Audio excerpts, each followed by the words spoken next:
del cual habló el Señor Jesucristo, el bautismo. La palabra de Dios enseña que hay dos ordenanzas clave en la Biblia que la Iglesia debe obedecer. Uno es el bautismo, la otra ordenanza es la Santa Cena. El bautismo habla de un testimonio de fe en obediencia al Señor Jesucristo, algo muy importante. Y la Santa Cena nos habla de otra obediencia que nos muestra la comunión con Dios y con los hermanos. En cuanto al bautismo, leamos la palabra del Señor, lo que dice a continuación las órdenes de nuestro Señor Jesucristo a la Iglesia. Dice así Mateo capítulo 28, versículo 19.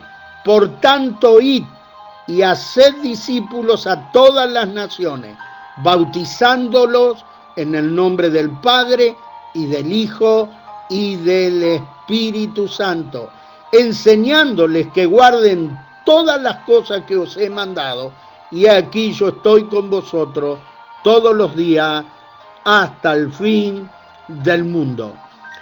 Una cosa en especial que les dijo el Señor cuando los envió a la tarea suprema de predicar el Evangelio, cuando el Señor los comisiona, dicen que ellos iban a tener que enseñarle a los convertidos, a los discípulos, que guardaran todas las cosas que el Señor había mandado. Y aquí encontramos la orden especial de que había que hacer discípulos bautizándolos en el nombre del Padre, del Hijo y del Espíritu Santo. En primer lugar, el modo, ¿cómo se debía bautizar? Encontramos que hay religiones que bautizan por aspersión, tirándole agua sobre la cabeza. Bueno, lo que nosotros nos interesa, ¿cuál es el modo no religioso, sino el modo que enseñan las Sagradas Escrituras? El vocablo bautizo, desde ya, de la cual en nuestras Biblias se traduce bautismo, habla de una palabra que significa literalmente inmersión, sumergir. Así que ya desde el vamos, la palabra bautismo, que viene de bautizo, el significado es inmersión, sumergir. ¿Cómo debe ser el modo del bautismo? Bueno, está bien clarito.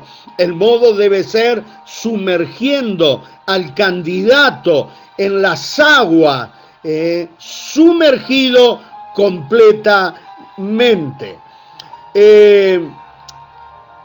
En segundo lugar, en cuanto al bautismo, tenemos que referirnos a la fórmula.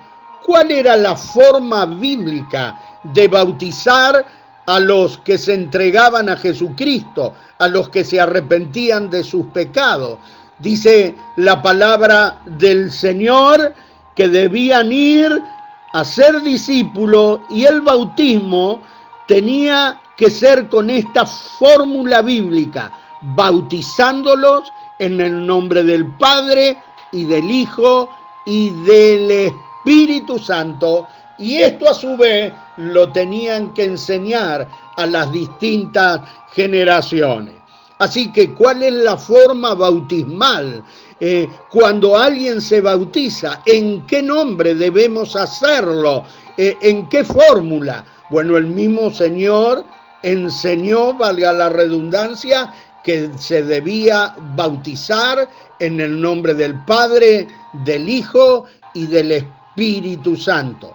Algunos pueden decir, pero ¿cómo? Si en el libro de los Hechos dice bien que se debían bautizar en el nombre del Señor Jesús. No dice en el nombre del Padre, del Hijo y del Espíritu Santo. Bueno, esa es una interpretación errónea en el sentido que la fórmula es en nombre del Padre, del Hijo y del Espíritu Santo. Cuando Pedro predicando dice que los que se arrepentían tenían que bautizarse en el nombre del Señor Jesucristo, estaba diciendo en otras palabras que los que se bautizaban debían hacerlo en el reconocimiento del Señor Jesucristo, el Señor de señores y el Cristo, que quiere decir ungido. ¿Por qué? Porque ya los judíos en aquel tiempo creían en Dios Padre y creían en el Espíritu Santo. Lo que no creían eran que Jesucristo era el Mesías. Entonces todo aquel que se bautizaba era necesario que se les dijera que lo tenían que hacer en el nombre del Señor Jesucristo, es decir, en reconocimiento de la persona del Señor Jesucristo, el único Salvador. ¿Cuál debe ser el candidato para el bautismo?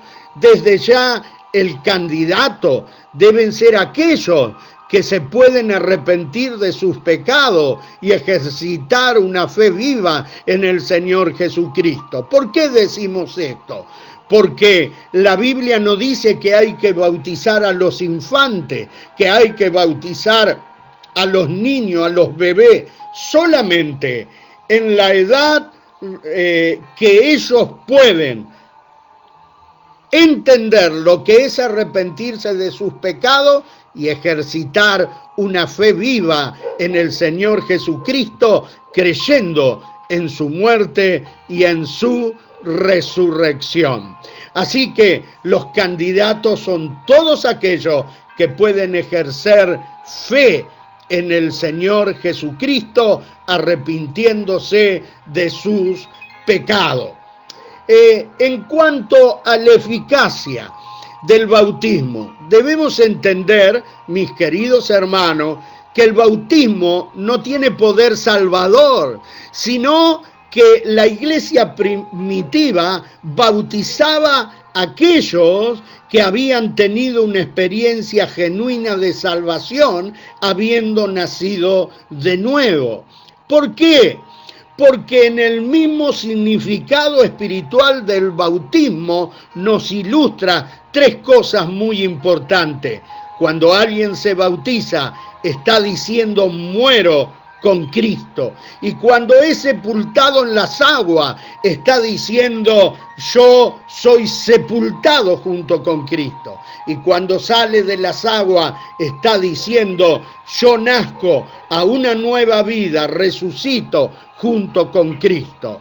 No es el poder del bautismo en sí el que genera que uno muera, sea sepultado y resucite con Cristo, sino que es el testimonio de lo que ya ocurrió internamente en nuestros corazones cuando nos hemos arrepentido de nuestros pecados y hemos puesto una fe viva en el Señor Jesucristo. Por eso, mi querido hermano, que tengamos estas cosas presentes. Una cosa importante, si alguien no se puede bautizar, no se ha bautizado todavía, ¿es salvo o no es salvo? Mire, debemos recordar al ladrón de la cruz, que él murió, pero puso su fe en último momento en el Señor Jesucristo, y Jesús le dijo que hoy mismo estarás conmigo en el paraíso. Así que él fue salvo y no se bautizó, no porque no quería, no tuvo el tiempo. Realmente todos aquellos que han creído en Cristo, que se han arrepentido de los pecados y han nacido de nuevo, desde ya son salvos. Ahora, la lógica, todo aquel que es salvo dará testimonio público de su fe que tiene en el corazón, bautizándose delante de los testigos, bautizándose y declarando: he muerto con Cristo, he sido sepultado con Cristo y he resucitado junto con Cristo. Mis queridos hermanos, Dios les bendiga mucho y que esto sea de bendición y para crecimiento de sus almas. Dios les bendiga.